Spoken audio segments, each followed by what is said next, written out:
Exercise 7-19 is a variation of 7-18, which we just did. The difference here is it's going to be a non-interest bearing note. In other words, the full payment will be the $30,000 on March 21st, 2022. So they don't have to pay us for 9 months, but we're not going to charge interest. We're just saying $30,000. Now, some additional information we have on this problem is that the fair value of the merchandise exchanged is $28,200, and Esquire views the financing component of this contract as significant. If we deem the financing component to be insignificant, then we would not record the interest. We'd just do the first entry like we did before, notes receivable, and then sales revenue, and then when they paid it off, it would be cash, and the credit would be the notes receivable. Get rid of the notes receivable.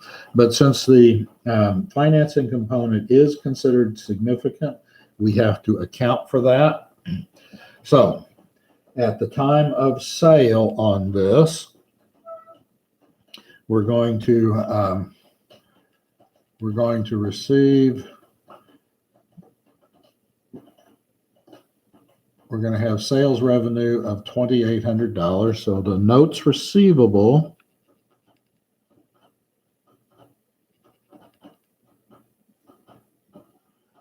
will be the same, the $30,000.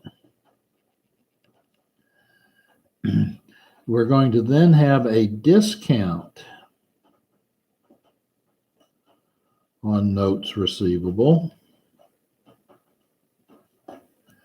And that will be for the difference between the fair value and the notes receivable amount. So that's $28,200, and the note receivable is $30,000. So that's $1,800 on that. Okay. And so then the sales revenue will be for the fair value, $28,200. So that'll be the entry we make at the time of sale. Okay, then we have to do the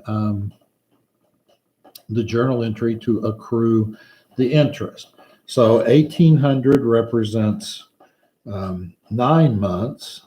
So that's $200 a month, and we know it's 6 months, so it will be $1,200.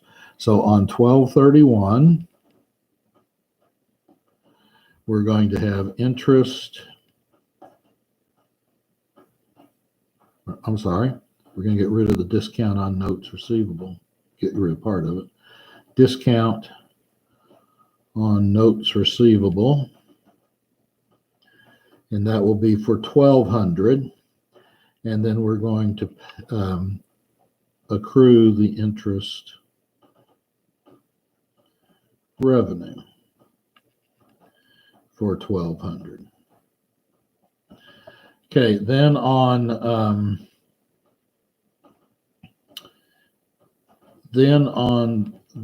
when we collect it on March 31, we're going to have discount on notes receivable, and that'll be the remaining $600. And interest revenue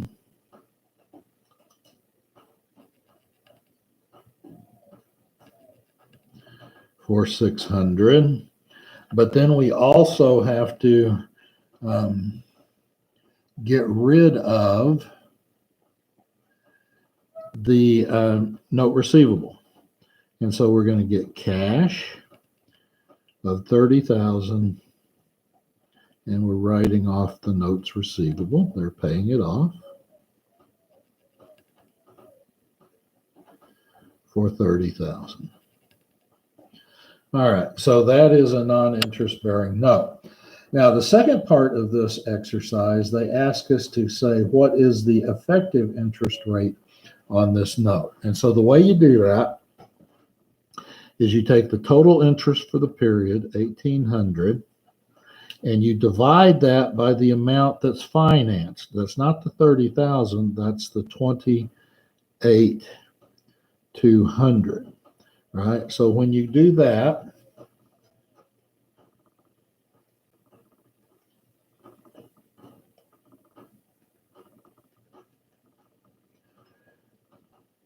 we find out that the interest there is 0.06383, but we're not done yet,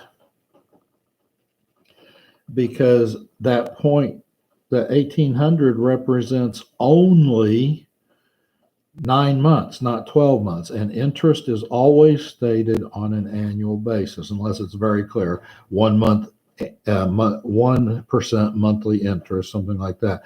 But it's effective interest is always stated on an annual basis. So we're going to take the 0.06383 and we divide that by the 9 months over the 12 months, or 0.75.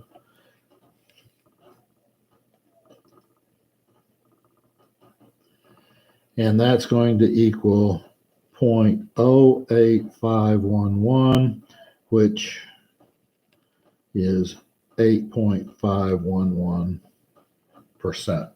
So on example 7-19, when we were financing the $30,000, the note receivable, we had a 6%, and this turns out to be an 8.11%. All right.